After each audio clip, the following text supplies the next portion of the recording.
안녕하세요. 대단히 반갑습니다. 스피를 거주는 남자 자한형 이종수입니다.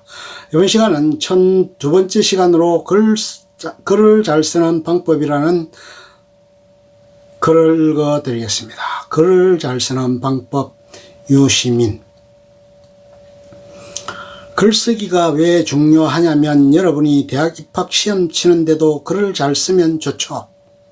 그뿐 아니라 앞으로 어떤 직업 분야에서 어떤 일을 하더라도 자기 생각을 글로 잘 정리할 수 없는 사람은 그 조직에서 유능한 사람으로 인정받을 수 없습니다. 평생 살면서 자기 생각을 글로 정리하는 기술 방법을 아는 것은 제대로 인생을 살아가는 데 있어서 불가결한 요소다. 그렇게 말씀드려요.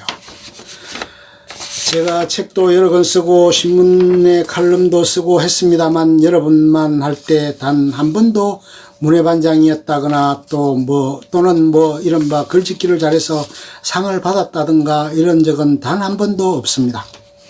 그런데도 어떻게 20대 중반쯤 여러분 나이보다 7, 8살 좀 더 많은 그때쯤 가서 저보고 사람들이 글을 잘 쓴다고 그러더라고요. 글을 잘 쓰니까 자꾸 사람들이 글 쓰는 일을 저한테 맡겨요. 자꾸 또 쓰다 보니까 또 더 잘 쓰게 되고 그렇게 해서 오늘날 그냥 글쟁이로 이렇게 살게 됐습니다.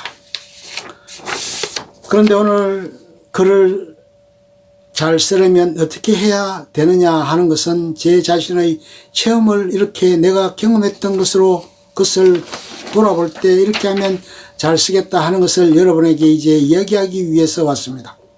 아무래도 다른 따분한 도덕 강의를 하는 것보다는 이런 것을 하는 것이 여러분에게 피가 되고 살이 될 것 같으니까 해볼게요. 글 이전에 말이 있죠. 말.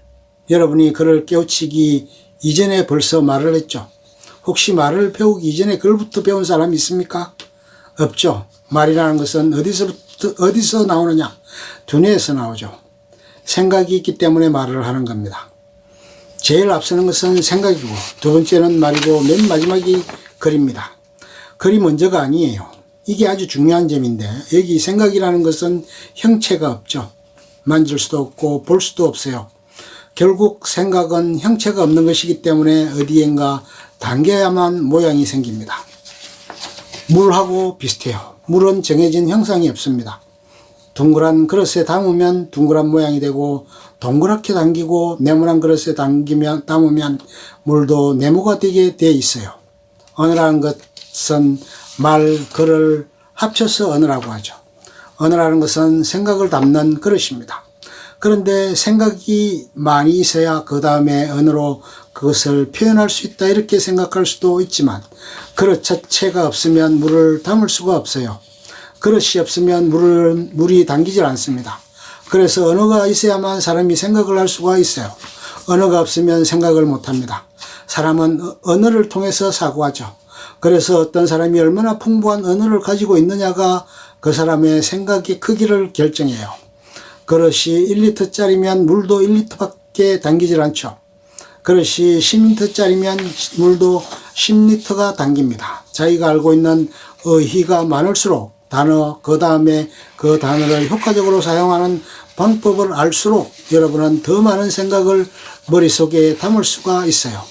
글을 알고 책을 읽고 글을 쓴다는 것은 많이 하면 할수록 그 능력을 키우면 키울수록 여러분의 생각도 커지게 됩니다.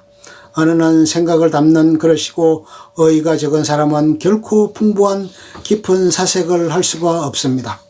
언어가 언어로 사고를 하기 때문에 그래서 제일 중요한 것은 제가 오늘 글 잘 쓰는 방법에 대한 얘기를 하면서 기술은 얘기를 안 하고 어휘가 많아야 된다는 이야기를 하고 있죠. 영어를 익힐 때 단어를 많이 알면 알수록 똑같은 조건이라면 단어를 많이 아는 사람이 훨씬 더 영어를 쉽게 배우죠.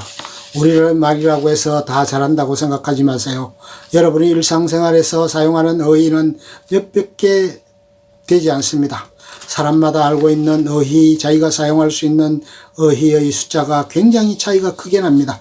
어휘의 숫자를 적게 적은 어휘밖에 가지지 못한 사람은 아주 단순한 표현밖에 할 수가 없고 그렇게 복잡한 의의만 알고 있는 사람은 결코 복잡한 문제에 대한 사색을 할 수가 없어요.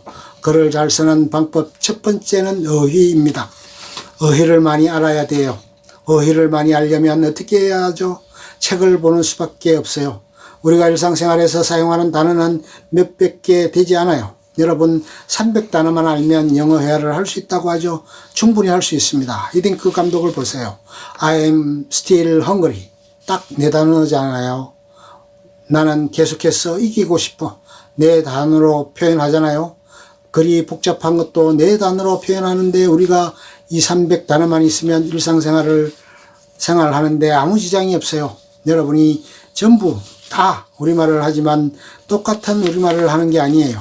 어떤 사람은 숫자로 치면 100개짜리 우리말을 하는가 하면 어떤 사람은 10개짜리 우리말밖에 하지 못합니다. 여러분은 혹시 더 자라서 외국 유학을 가보면 더욱더 잘 알 수 있는데요. 똑같은 미국 학생, 영국 학생, 독일 학생 자기들 모국어로 공부할 경우에도 결코 그 독일어가 똑같은 독일어가 아니고 그 영어가 똑같은 영어가 아니라는 것을 여러분이 나중에 나가보시면 느끼게 됩니다. 아마 외국인이 한국에 와서 한국 학생들을 보더라도 똑같은 걸 느낄 거예요. 같은 우리말이 아닙니다. 어휘가 다르면 어휘가 1차적으로 중요합니다. 글 쓰는 기술을 익히기 이전에 어휘를 많이 알아야 돼요. 우리말에서 어휘가 얼마나 중요하냐 하면 두봉주교라는 프랑스 신부님이 있는데 그분이 인터뷰하는 걸 봤더니 이렇게 이야기하시더라고요. 한국에 1950년대에 오셨는데 한국말을 배우기가 하도 어려워서 기도하면서 그랬다는 거예요.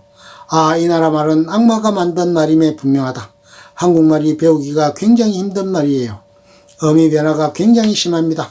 여러분 중에 독일어 공부하는 학생 있나요? 독일어는 어미 변화가 심하죠. 관사, 부정관사, 형용사, 동사, 어미가 다 변하는데 영어도 어미 변화가 있긴 합니다만 그런데 우리말은 정말 어미 변화가 심해요. 그래서 외국인 배우기가 굉장히 어렵습니다. 거기다 토장 우리말이 있는가 하면 한자말이 많아요. 사상 이런 단어도 한자로 표기된 말이죠. 그래서 이 우리말과 한자에서 유리한 한자말이 뒤섞여지면서 똑같은 뜻을 가진 단어도 굉장히 여러 가지가 있습니다. 한국 사람들이 고통을 표현하는데 굉장히 능하다 그래요. 서양에서는 어디 아파요, 배 아파요, 복통, 그죠? 치통 이런 단어 하나밖에 없어요. 우리말은 어떻습니까? 배가 콕콕 쑤셔요. 아랫배가 찌릿해요. 부터 시작해서 뭐가 막힌 것처럼 답답해요. 어때요? 아주 아픈 것을 묘사하는 말이 굉장히 다양합니다. 죽었다, 돌아가셨다, 떠나셨다, 가셨다, 밥숟가락 놨다. 그죠? 표현이 무궁무진하게 많아요. 죽었다는 것에 대해서도. 우리말에는 무늬가 있어요. 이걸 좀 유식한 말 좋아하는 사람은 뉘앙스 차이가 크다 이렇게 이야기하죠. 말에 결이 있어요. 그런데 이것이 순수 토종 우리말과 한자말이 뒤섞이면서 굉장히 다양한 말의 무늬가 있습니다. 끝. 좋으면 좋아요, 구독, 알림 설정 눌러주세요. 감사합니다.